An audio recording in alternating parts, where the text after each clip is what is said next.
Assalamu alaikum, welcome to my channel. So today we are discussing the Anglo-Norman period, which started right after the Anglo-Saxon period. So it is our the second video in the series of history of English literature. So talk about some historic background. So it started from 1066 AD to 1558 AD in the starting of the Renaissance period. So from 1066 till the Renaissance, it is called the Middle English period, also called as Anglo-Norman period. We divide Middle English period into three sections: one before Chaucer, 1066 to 1300, and then the age of Chaucer, 1300 to 1400, then after Chaucer, the age of revival, 14 to 1550. So the three divisions are there of Middle English period. So in this video we will be covering just before Chaucer.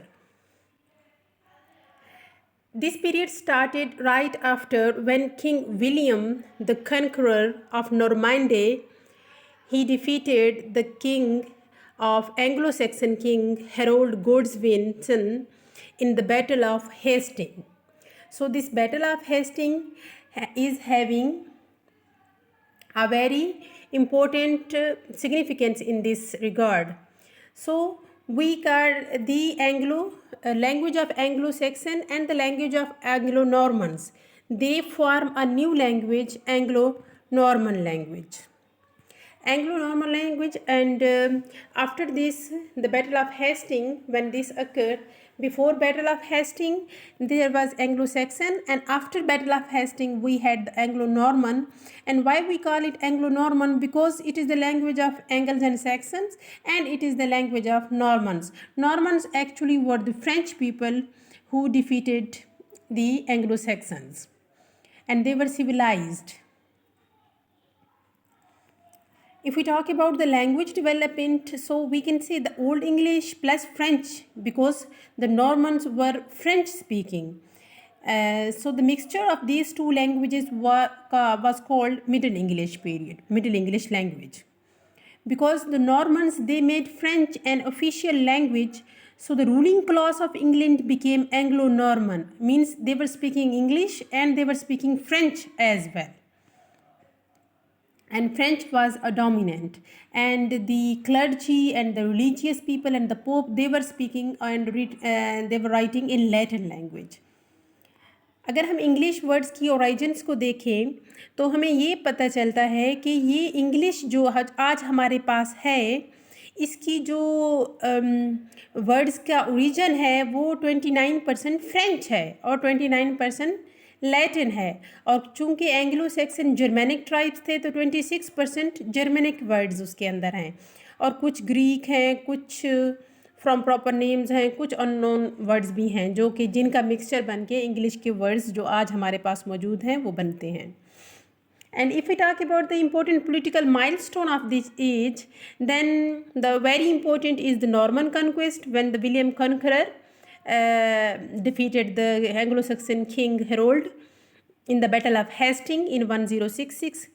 उसके बाद हमारे पास आता है Magna carta, वो है 1215 का एक बहुत बड़ा इम्पोर्टेंट, एक very very very important document Magna Carta. इसको कहते हैं the Great Charter. This piece of paper influenced and impressed many literary figures later. This document was actually an agreement between the King John and his lords, as King John is regarded the worst king in the history of England. इंतहा का जालिम, तंग नज़र, और लोग उससे तंग थे, तो ये लॉर्ड्स इकट्ठे होकर उसके पास जाते हैं कि या तो इस कानून को आपको मानना पड़ेगा या फिर हम बगावत का ऐलान करते हैं. तो किंग को ये डॉक्यूमेंट माननी पड़ी, and this became a symbol of liberty, Magna Carta. Then 1250 को फ्रेंच लूजिंग इम्पोर्टेंस, फ्रेंच अपनी इम्पोर्टेंस को लूज़ करने लग गए, इंग्लिश थोड़ा थोड़ा उभरने लग गई, लैटिन भी. देन 1337 से लेकर 1458 तक वो जो 100 ईयर वॉर शुरू होती है फ्रांस और इंग्लैंड में, वो हुई. 1362 को द ब्लैक डेथ, जब 1/4 of the population was died. फिर होली क्रूसेड भी. होली क्रूसेड एक रिलीजियस लोग थे, रिलीजियस ही हम इसको कहते हैं, कि ये पोप की तरफ से भेजे गए थे डिफरेंट कंट्रीज, ईस्टर्न कंट्रीज़ की तरफ, कि वो लोग उनको क्रिश्चियनिटी पे मजबूर करें so that they can accept Christianity. तो ये वार भी इसी मिडिल इंग्लिश पीरियड में होती है ये सारे काम। कल्चरल डेवलपमेंट की हम बात करें तो स्कूल्स वर ओपन, ये बहुत अच्छी बात थी। Crusades were sent to spread Christianity, जब वो वापस वहाँ से आते थे तो रीडिंग्स लेके आते थे, कुछ ना कुछ लोगों के अंदर पढ़ने का, बुक्स को पढ़ने का शऊर पैदा हुआ रीडिंग का। And then the most important universities आज की भी, the Oxford and the Cambridge university, वो भी इसी मिडिल इंग्लिश पीरियड में बिफोर चासर जो हमारा एज का पार्ट है उसी में बनाई गई। ऑक्सफोर्ड इन 1167 एंड कैम्ब्रिज इन 1209। ये भी एक बहुत बड़ा एजुकेशन वो है, ये यूनिवर्सिटीज़ की बुनियाद रखी गई। फिर लंदन जो है ना वो became the centre of learning hub, वो हब बन गया था। All the great writer of British history were there in London at that time.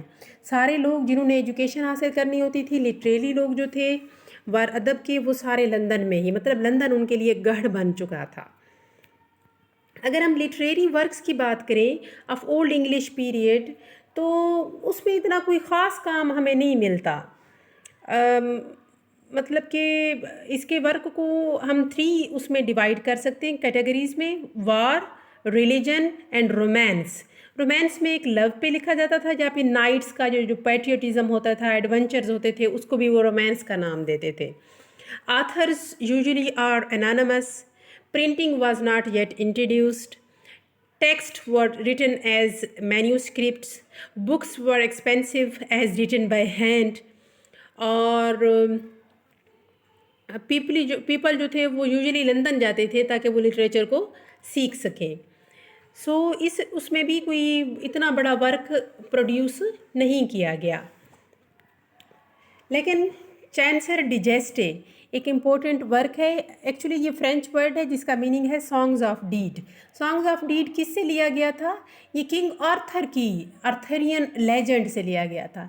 ये मिडिल इंग्लिश का एक बहुत बड़ा जो राइटर्स थे, वो पोइट्स थे, उनका वो था कि वो इसी से मुतासिर होके, ये एक मिथ है, मतलब ये कोई प्रूफ नहीं है इसका कि ये कोई असल में कैरेक्टर था या नहीं था।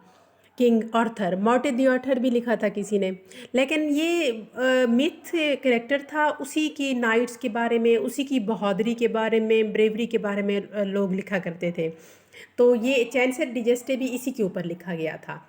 इसके ऊपर क्या था कि उसके 12 नाइट्स थे, वो राउंड टेबल के गिर्द बैठते थे और वो फिर डिस्कस करते थे कि हमने कहाँ कहाँ फतूहात की हैं, या फिर वो हॉली ग्रेल के बारे में कहते थे। और हॉली ग्रेल के बारे में इन लोगों का बिलीव था that Jesus Christ has his last supper in this bowl, या बोल है, डिश है, जो भी है, so it has healing power. लेकिन ये है टोटली मिथ। एक तो इस चीज़ के ऊपर लिखा गया बहुत, आर्थर के ऊपर बहुत लिखा गया।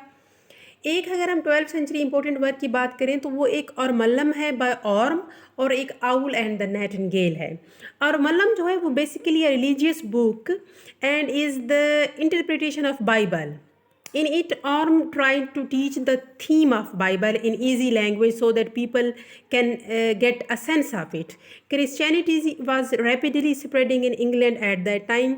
तो उस ऑर्म ने और मल्लम लिखी ताकि लोगों को बाइबल के बारे में पता चले कि असल उसमें है क्या। दूसरा जो था, और मल्लम में सबसे अहम बात, जो पोइटिक मीटर एक टर्म है इंग्लिश के अंदर, वो और मल्लम में यूज़ की गई थी for the very first time. दूसरा जो है वो आउल एंड द नाइटिंगेल है। ये एक पोइम है, ये इसका राइटर भी अनोनिमस है। It is called the debate poetry, as in the poem a debate is going on between owl and the nightingale and the narrator is listening to them. तो उसने उस पर पोइम रखी है, तो वो आउल एंड द नाइटिंगेल है। अब अगर हम 13th सेंचुरी पे आएँ तो 13th सेंचुरी में हमारे पास एक लायामॉन है, उसकी ब्रूड पोइम है, बहुत लंबी पोइम है, 16,000 लाइन की, वेरी वेरी इंपॉर्टेंट एक ये है। फिर हमारे पास है Roman de la Rose. Roman de la Rose very very very important work of middle English before Chaucer. ये फर्स्ट रोमांस है मिडिल इंग्लिश पीरियड का, जो कि फ्रेंच में लिखा गया। फिर हमारे पास जेफरी ऑफ मैनमाउथ है, ये हिस्ट्री है किंग्स और ब्रिटेन की। फिर हमारे पास है रॉबर्ट मैनिंग ऑफ ब्रूने, तो this is a Chronicle work of a monk, it's based on biographical information. तो ये हमने बात की है मिडिल इंग्लिश पीरियड या एंग्लो नॉर्मन पीरियड, उसकी हिस्ट्री, पॉलिटिकल बैकग्राउंड, उसके लिटरेरी वर्क, सब कुछ बिफोर चासर। हमारी नेक्स्ट वीडियो होगी इंशाल्लाह एज ऑफ चासर पे। Thank you.